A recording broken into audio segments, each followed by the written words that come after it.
আমি 3টে মিডিয়াম সাইজের আলু সিদ্ধ করে নিয়েছি। সেটাকে আমি সিদ্ধ আলুটাকে খোসা ছাড়িয়ে গ্রেড করে নিলাম।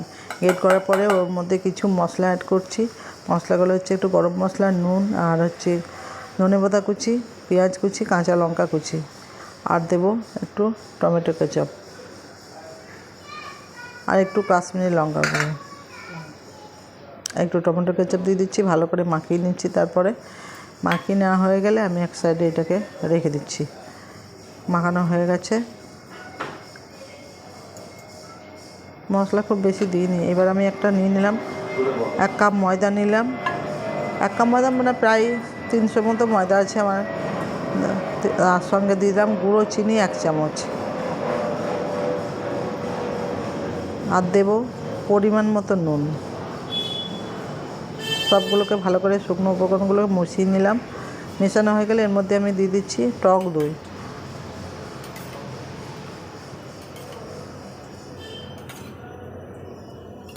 এই 5-6 চামচ পর্যন্ত টক দই দিলাম। টক দই দেওয়ার পরে এর মধ্যে আমি একটু দিয়ে দিচ্ছি 1 চিমটি বেকিং সোডা। বেকিং পাউডারটা দিয়েছিলাম, কিন্তু বেকিং পাউডারটা দেখতে পাচ্ছি না কেন, বুঝতে পারছি না। বেকিং পাউডারটা মনে হচ্ছে ওঠেনি। যাই হোক, বেকিং পাউডারও আমি দিয়েছি 1/2 চামচ। এর মধ্যে দিয়ে সব ভালো করে মিশিয়ে নেব। এর সঙ্গে দিয়ে দেবো 1 চামচ মতো তেল। তেলটা আমি বেশি দেবো না, 1 চামচ দিলাম। 1 চামচ দিয়ে ভালো করে এবারে একটা ডো তৈরি করে নেব। এটা ঠান্ডা না গরম না, ঘরের রুম টেম্পারেচারের জল এটা, সেটা দিয়ে একটা ডো বানাচ্ছি। ডোটা খুব শক্ত নরম হবে না, মিডিয়াম একটা হবে, যেমন লুচি পরোটা ডো করে সেরকমই। তার সঙ্গে একটু তেল উপরে দিয়ে মাখিয়ে নিয়ে আমি যাতে ড্রাই না হয়ে যায় সেই জন্য রেখে দিলাম। এবার চাপা দিয়ে আমি আধ ঘন্টা মতো রেস্টে রেখে দিলাম। আধ ঘন্টা পরে আমি ফিরে আসলাম। এবার ময়দাটাকে আর একটু হাতে মেখে নেওয়ার পরে এটাকে আমি একটা চপিং বোর্ডে নিয়ে নিচ্ছি। চপিং বোর্ডে নেওয়ার পরে আমি ময়দাটা দুভাগে ভাগ করে নিচ্ছি। বেশি ভাগটা আমি নিচ্ছি আর কম ভাগটা আমি রেখে দিচ্ছি।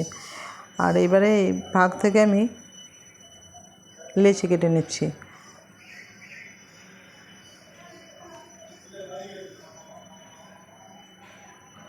গোটা 6 মতো লেচি আমি কেটে নিচ্ছি, আর বাকিটা চাপা দিয়ে রেখে দিচ্ছি।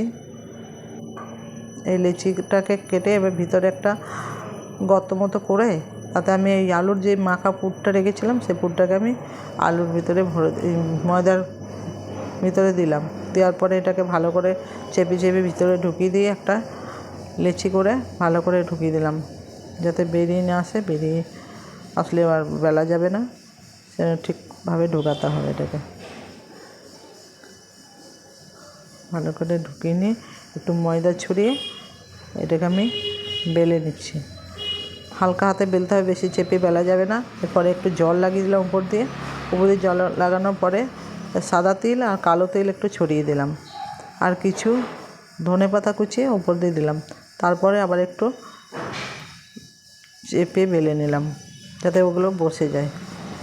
এবার গ্যাসের মধ্যে একটা ননস্টিক তাওয়া বসিয়ে দিয়ে একটু তেল ব্রাশ করে দিলাম। তেল ব্রাশ করার পরে এই রুটিটা যেটা বেলে রেখেছিলাম সেটা আমি উপরে দিলাম। দেওয়ার পরে একটু ঢাকা দিলাম।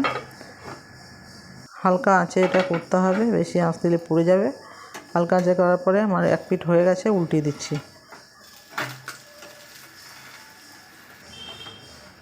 উল্টিয়ে দেওয়া হয়ে গেলে আমি একটু তেল ব্রাশ করে দিয়েছি উপর দিয়ে। একটা আমার হয়ে গেল। এবার সবগুলোই ভেজে নিচ্ছি এইভাবে। আপনাদের ছিঁড়ে দেখাচ্ছি কেমন হয়েছে ভিতরটা।